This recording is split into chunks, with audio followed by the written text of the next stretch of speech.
ఆధ్యాత్మిక మిత్రులారా, కోసల రాజ్యాధిపతి దశరథుడు మరణించిన వార్త తెలిసి మిథిలాధిపతి చాలా విచారించారు.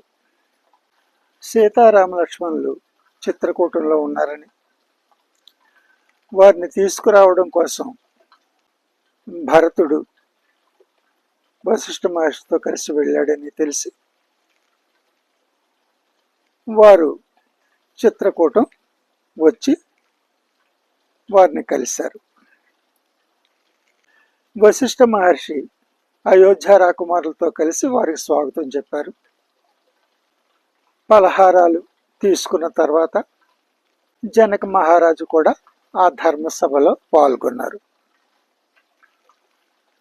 ఆ సమయంలో వశిష్ఠ మహర్షి రాజర్షి జనకునితో, రాజర్షి, మీకు ఆప్తులైనటువంటి అయోధ్య రాజ కుటుంబం ఓ చిక్కుల్లో ఇరుక్కుంది.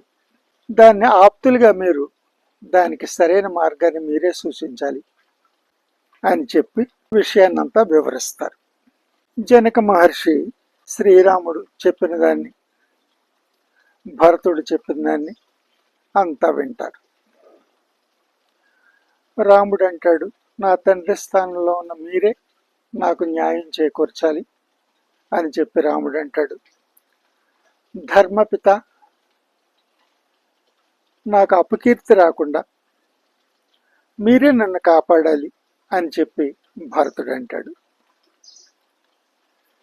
అప్పుడు జనక మహారాజు, రామ భరతులారా, ఇక్ష్వాకు వంశంలో మీలాంటి వారు జన్మించడం చాలా గొప్పగా ఉంది. మీ ఇద్దరిలో ఎవరు గొప్పవారో, ఎవరు ధర్మసమ్మతంగా ఆచరిస్తారో ఆ బ్రహ్మ కూడా చెప్పలేని పరిస్థితి. మీ యొక్క గొప్పతనాన్ని మొత్తం లోకమంతా కీర్తిస్తోంది అని చెప్పి అప్పుడు ఒక మాట అంటారు, మీ ఇద్దరి యొక్క వాదనలు నేను పూర్తిగా విన్నాను, కానీ దీనిలో రాముని కన్నా భరతుడు తన ప్రేమతో ముందున్నాడు. అయితే ఈ సమస్యని మరొకరెవరూ పరిష్కరించలేరు. మీ ఇద్దరి సమన్వయం వల్లే ఈ సమస్యకు పరిష్కారం లభిస్తుంది. దానికి మీరిద్దరూ కూడా సహకరించాలి అని చెప్పి ఆయన చెప్తూ, భరతుడు ముందున్న ఒక విషయం భరతుడు గుర్తుంచుకోవాలి. ఎందుకంటే ప్రేమకు స్వార్థం ఉండకూడదు. అందుచేత భరతుడు ఈ విషయం గురించి తన అన్నగారికి తను ఏమిస్తాడో ఆయన్ని అడిగి తెలుసుకుంటే ఈ సమస్య పరిష్కారం అవుతుందని చెప్పి ఆయన చెప్పడం జరుగుతుంది. అప్పుడు భరతుడు, ధర్మపిత, నాకు సరైన మార్గాన్ని చూపించారు, నాకు భక్తి మార్గాన్ని చూపించారు. నేను ఇంతవరకు నా స్వార్థాన్నే ప్రేమ అనుకుంటున్నాను. నాకు ఎక్కడ అపకీర్తి వస్తుందో అన్న భయంతో నా అన్నపై ఒత్తిడి తీసుకొచ్చాను. దానికి ఆయన నన్ను క్షమించాలి. ఇప్పుడు నేను ఆయన పాదాల చెంత కూర్చుని ఆయనకి నేను ఏమి ఇవ్వగలను ఆయన్ని అడుగుతానని చెప్పేసి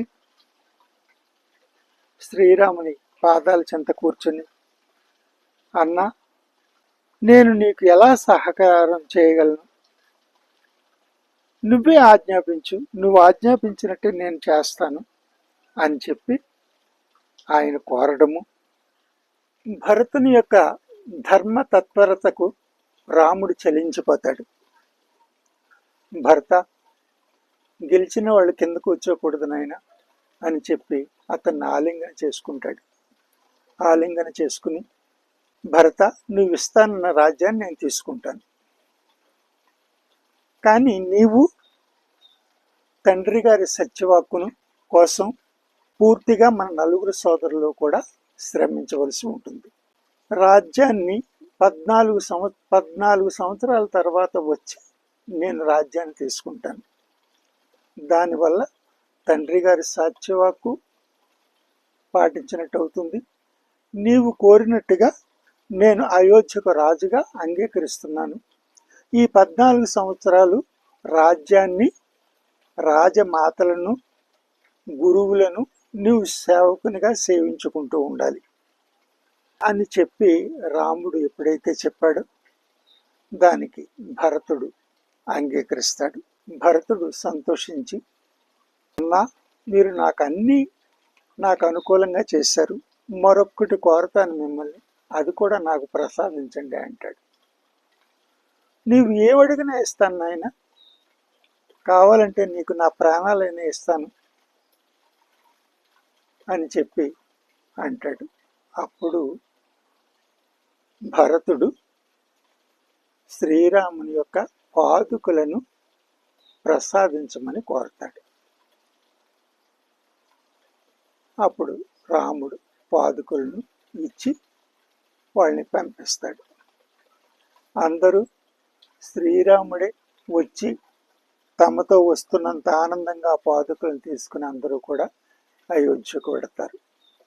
అయోధ్యలో ఆ పాదుకులకు పట్టం కట్టి అందరూ కూడా రాముని ప్రతినిధిగా పాదుకులు పరిపాలిస్తుంటే దాన్ని రాజప్రతినిధులుగా భరతుడు నందిగ్రామంలో ఉంటూ ఆ కార్యక్రమాలు నిర్వర్తిస్తుంటాడు. హరి ఓం.